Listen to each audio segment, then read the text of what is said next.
የነበረው? ምን ሰራው? ምንም አላደረኩም። ምን ነበር ስትበረብሬ ነበር?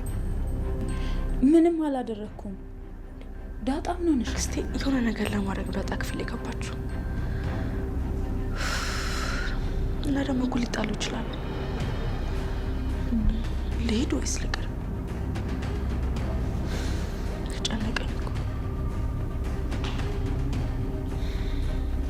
እኔ ውጭልኝ አላልኩሽም፣ ግን ምን ስታደርጊ ነበር? አዎ ልውጣልሽ? እማትመጪ ስለመሰለኝ ነው እዚህ ላድር የገባሁት። የጠየቅኩሽን አልመለሽልኝ። እኔ ለምን ክፍል የተኛሽ አላልኩሽም፣ ግን ምን ስትፈልጊ ነበር? ምንም አልፈለኩም። ዳጣ ምን ሆነሻል? ምናልባት ፊት የሚቀባ አክስቴ አንቺ ክፍል ገብታለች አይደል? አዎ ችግር የለውም። እኔ ውሃ ጋር ገብቼ እተኛለሁ። እሷ ክፍል ግቢና ተኝ። አይ ኤቢ እያወቅሻት፣ በዛ ላይ ደግሞ እንዳተኝ ብላኛለች። እንዳተኛለችሽ? አዎ። ይሄ ነገር ትክክል ነው ዳጣ? ትክክል ባይሆንም በቃ እንደዛ ነው መሆን ያለበት። ችግር የለውም። እኔ ውሃ ጋር ወይም ደግሞ ሶፋ ላይ እተኛለሁ። ቆይ ለምን ሲባል ስትጀምር ለምንድን ነው አንቺ ክፍል የምተኛው? የሆነ ነገር ፈልጋ ካልሆነ ኤቢ ችግር የለውም ባክሽ። አሁን በዚህ ሰዓት ቤተሰቡን መረበሽ ነው የሚሆነው። አይ እንደዛ የሚባል ነገር የለም። ነይ እንሂድ፣ ወደ ክፍሏ መሄድ አለባት። ኤቢ ወይስ አባዬ ልጥራ?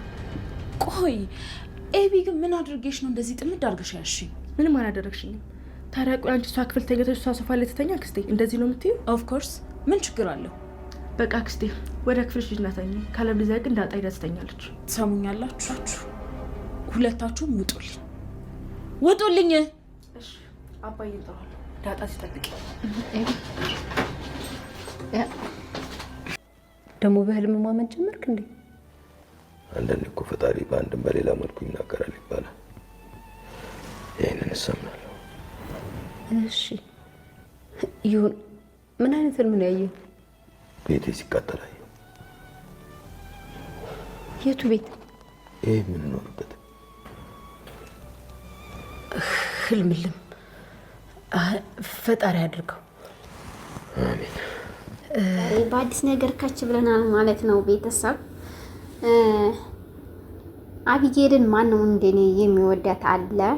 እውነት አቢጌልን በፊት ስናጥላላት በፊት ብዙ ነገር ስንላት ነበርና አሁን ደግሞ መልካምነቷን እያሳየ ነው ማለት ነው። እውነት ለመናገር አቢጌል በጣም ጀግና ናት።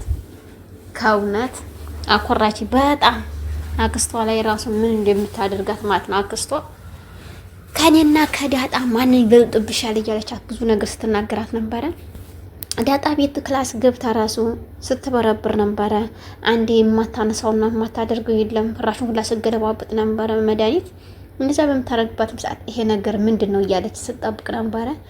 እንዲያለችውም ዳጣ ከውጭ ስትመጣ እች ልጅ ትጣላት ይሆን ወይ ምን ታደርጋት ይሆን ወይ ሊሄድላት እንዴ እያለች በጣም እያሰበች ነበረ። ቁማ አንድ ነገር ታረጋት ትችላለች እኮ አክስቴ፣ ስለዚህ እስቲ ቆይ ላዳምጥ ብላ ስታዳምጥም እሷን ውጭና ተኝ ሶፋ ላይ ተኝ ነው ያለቻት። እንግዲህ ከክላሷ አባራ ሶፋ ላይ ልታስተኛት ነበረ።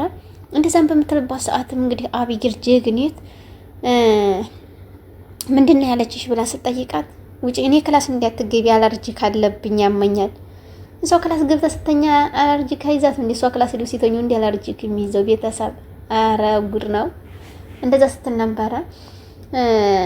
እኔ ክላስ እንዳትገቢ ብላኛል። አንቺ እሷ ክላስ ተኛለሽ አንቺ ሶፋ ላይ ተኝ ጭራሽ ብላ ስትናገር አቢጌል ራሱ ማለት ነው። እንደዛ በምትልባት ሰዓትም አይኔ እንዳትገቢ ክላሴ ብላኛለች እና መግባት አልፈልግም ክላሷ እያለቻት ነበረ። እንግዲህ አቢጌል ለምንድን ነው ክላስሽ ከክላስሽ ትውጣ ወይም ደግሞ እሷ ክላስ ገብተሽ ትተኛለሽ ሶፋ ላይ መጨረሻ ትተኝም እያለቻት ነበረ። እንደዛ በምትልባት ሰዓትም ነይ እናስወጣታለን እኔ ሂጂ አስወጣታለሁ እነግራታለሁ ስትላት ታያት አቢጌል ታያት ምንም አትናገሪያት፣ ምክንያቱም በአሁን ሰዓት ቤተሰብ መበጥበጥ ይሆናል።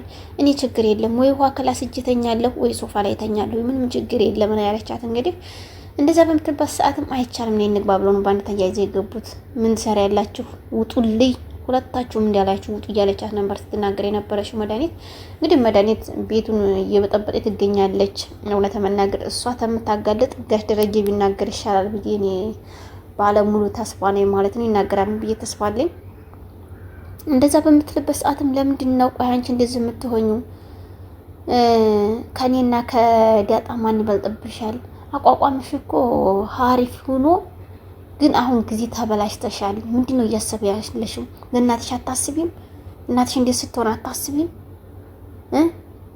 እያለቻት ነበረ። እሷማ ምን ታድር፣ ልጆቿም ባሏም ሲጫወቱባት እህቴንማ ዝም አልልም እያለች መድኃኒት ስትናገር ነበረ። ይሄን ቤት ወይ ዳጣ ከየት እንደመጣች የማን እንደሆነች ይናገራታል።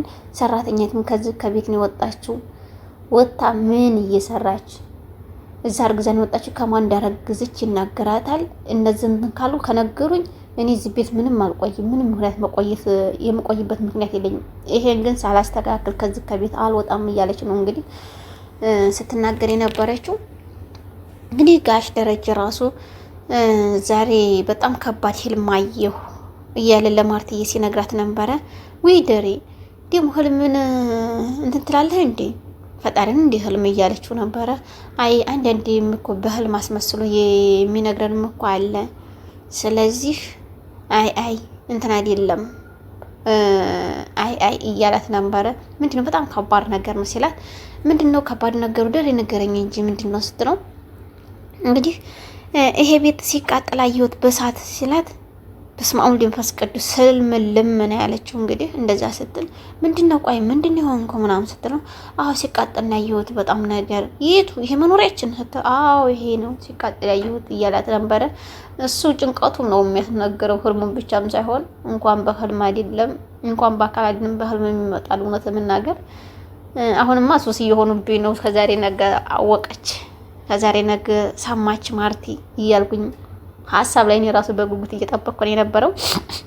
እንግዲህ ዳጣይም እናቷን ስላወቀች በጣም ደስ ብሎናል። እውነት ለመናገር ለእሷ ነበር አንደኛ ስንጓጓ የነበረው። አሁን ደግሞ ማርትዬ ሰምታ እንግዲህ ይሄን ነገር ምን እንደምትል ባናቅም ባትቀበለውም እንግዲህ ምንም ማድረግ አይቻልም፣ ትቀበላለች ብለን እናስባለን። ምንም ማድረግ አይቻልም። ባሏን ደግሞ እስከ ጥግ ድረስ ኧረ በእግዚአብሔር ስም እውነተኛ ግን ፍቅር አለ እንደዚህ ያለ እስከ ጥግ ድረስ እንትን የሚል አሁን ጊዜ አለ እንዴ? ቤተሰብ አለ እንዴ? ግን እውነት ይሄ ነው እኔ የምናፍቀኝ። እግዚአብሔር እንደዚህ ያለ ትዳር እንዲሰጠን ማለት ነው እስከ ጥግ ድረስ እምነት። እንግዲህ በጣም ከባድ ነው፣ ለተሸካሚ ከባድ ነው። ላይታ ግን ምንም ችግር የለም፣ ቀላል ነው። እንደኛ ተመልካቾች ቀላል ነው፣ ግን እዛ ውስጥ አለበት ውስጥ በጣም ከባድ ነው። እሱ ብዙ ጥያቄ እየፈጠረባት ይገኛል ማርትዬን ራሱ። እሷም ይሄ ነገር እንዴት እንደሚሆን እኔ እነግርሻለሁ ስለዚህ እያለች ክላሷ ገብታ ራሱ ማርትዬ አንቺ እኮ ተኝተሻል፣ ንቂ፣ ምንድን እየሰራሽ ነው? ለምንድን እንደዚህ የምትሆኙ? ስለዚህ ዳጣም ከየት እንደመጣች ሰላም ከዛች ሰራተኛም ታዝ ስትወጣ እርግዛን የወጣችው ያን ሁሉ ዝም አልሽ። ለምንድን ነው ዝም የምትዩ? የሰው ልጅ እኮ ናት። የማን ልጅ እንደሆነ ትናገር። ዳጣ ምንድነው ዝም ያልሽው? ነው አዙሪትና ጣሉብሽ ነው? ምን ጣሉብሽ ያለ በስመ አብ ወወልድ ወመንፈስ ቅዱስ ነው ያለችው። እኛ አንድ በጌታችን እንጂ ምን ተማመነው በእንደዚህ ያለ ምን አቁስ አንተማመንም። ደሬን ደግሞ እስከ ጥግ ድረስ ነው የምተማመነው፣ ወደ ኋላ አልልም፣ በሱ እምነት መቼም አልቀይርም እያለቻት ነበረ። አረ ነው እንዴ? ተጨፍኗል እኮ አይንሽ እኮ ተጨፍኗል። ስለዚህ ማርትዬ እያለቻት እሷን እያወዛገበቻት ነበረ። እኔ ብዙ ጥያቄ አለብኝ፣ መድኃኒት ከወጣሽ ውጭ ከክላሴ ብዙ ጥያቄዎች አሉብኝ። ስለዚህ አሁን ሰላም ያለውን ቤት ሰላሙን አልበጠብጥም። ስለ ትዳር ደግሞ አንቺ አልነግሪኝ፣ እኔ ራሴ አውቃለሁ። ትዳር እንዴት እንደሆነ እንዴት እንደሚያዝ እኔ ራሴ አውቃለሁ እያለቻት ነበረ። እንግዲህ እየተቆጣቻት ነበር። ጋሽ ደረጀ ደግሞ በበር ላይ እየተመለከተ እያጮለቀ እየተመለከተ ይገኛሉ። እውነት ለመናገር እየሰማቸው ነበረ። ዳጣም የማናትልሽ ሰላምም ከዚህ ወልዲያ ሄደችው እያለች ስትቀባጥር እየሰማት ነበረ። በጣም ተናዶ ነበረ። ስትወጣ ራሱ ድሮን ነግሬሻለሁ ነው ያላት። እውነት ለመናገር ድሮን ነግሬሻለሁ፣ ይሄ ነገር ይፈጠራል ብዬ ነግሬሽ ነበረ። ይሄን ቤት ልታበጣበጭ ነው አይደል የመጣሽው? አንቺንም ማሳየሻለሁ እያለ በጣም እየዛተባት ነበረ። ማታችን እያለች ስትንቀባረር፣ ወይኔ ደግሞ ያን አይኗን ስትአጉረዝርዘው በማምላክ ስም እኔ ፈራታለሁ። እውነት ለመናገር አጠገቧ ቢሆን ራሱ እንግዲህ ልገባ ነው የሚመስለኝ እንደዛ ስታይ ማለት ነው። እና ከባድ ነው። እንደዛ እያለ ጋሽ ደረጀ እየተቆጣት ነበረ። እንግዲህ በዚህ አጋጣሚ እውነት አቢጌን ሳናደንቃት አናልፍም። የትናንትና አይተዋ ብዬ ለካ ሰውም እንደዚህ ይቀየራል ማለት ነው። በክፉ ከተነሳ ያው ክፉ ሆኖ ይዘልቃል ብዬ ነበር። አሁን በመልካምነት ስለተነሳች መልካሟን የሷን በቃ ሁሉ ነገሯን ስለተናገረች በጣም ነው ደስ ያለን፣ ማንነቷን ስላሳየች ማለት ነው። እንግዲህ ዳጣይም አባቷን እማዬ ዘንድ ልሂድ ወይ እማዬ ናፍቃኛለች አባዬ እሷ ዘንድ ሂጅ ልደር እንዴ እሷ ዘንድ ሂጅ ልዋልና ማታ ልምጣ እንዴ እያለችው ነበረ። ያን ቆሚና አሰቢ ድሮውንም እኮ አልናገርም ስልሽ የነበረው ይሄን ፈርቼ ነው። አንቺ እዛ ሰላም ዘንድ በመከጅበት ሰዓት ማርታ ትጠረጥራለች። አንቺ ለኔ አታስቢም እንዴ? ምንድነው ሀሳብሽ? አንቺ ከኔ ጋር ምንድነው ችግርሽ? ይሄ ቤተሰብ እንዲበተን ነው እንደምፈልግ እያለ እየተቆጣት ነበር። አይደለም አባዬ እኔ አሁን ምንም ማሰብ አልፈልግም። እናቴን ብቻ ነው ማሰብ ፈልገው።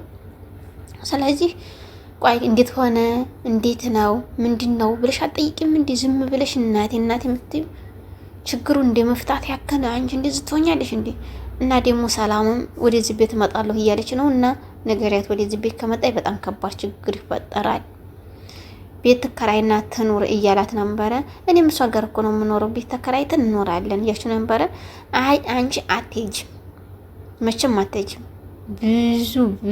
ብዙ ችግሮች ያሳለፍሽ ልጅ ነሽ። እኔ ደግሞ አባትነቴን አላሳየውሽም፣ የአባትነት ጥግን አላሳየውሽም። ስለዚህ እኔ ጋር እህቶችሽና ሀና በጌል ጋር ነው የምትሆኙ እንጂ ያንቺን እንትንማ እንደዛ አረጊ እንትን ብዬ አላሳልፍም። ስለዚህ እሷ ጋር አካጅ እያላት ነበረ። ሙሉ ወጪን እኛ እንከራያለን፣ እንግዲህ አንቺ እናትሽን ንገሪያትና ቤት ተከራይታ ትኖር እያላት ነበረ። እንግዲህ ቤተሰብ እውነት ነው፣ ቤት ተከራይታ ብትኖር ነው ሰላም የሚመርጠው። ምክንያቱም እዛ ከተመለሰች በጣም ከባድ ችግር ይፈጠራል። እንዲያውም አሁን ራሱ መድኃኒት እስካለች ድረስ ምንም ነገር እንዲፈጠር አንፈልግምና በቀጣይ ግን በአዲስ ነገር እስከምንገናኝ ቤተሰብ መልካም ጊዜ እያልኩኝ ከዚሁ ሰናበታችኋለን። እንግዲህ ላይክ፣ ሼር፣ ሰብስክራይብ ያደረጋችሁ የምታበረታቱኝ ቤተሰብ ከልብ አመሰግናለሁ። እግዚአብሔር ይስጥልኝ። አሁንም ላይክ፣ ሼር፣ ሰብስክራይብ እያደረጋችሁ አበረታቱኝ ውዶችዬ። ገና አዲስ ጀማሪ ነኝ፣ አሳድጉኝ እላለሁ። መልካም ጊዜ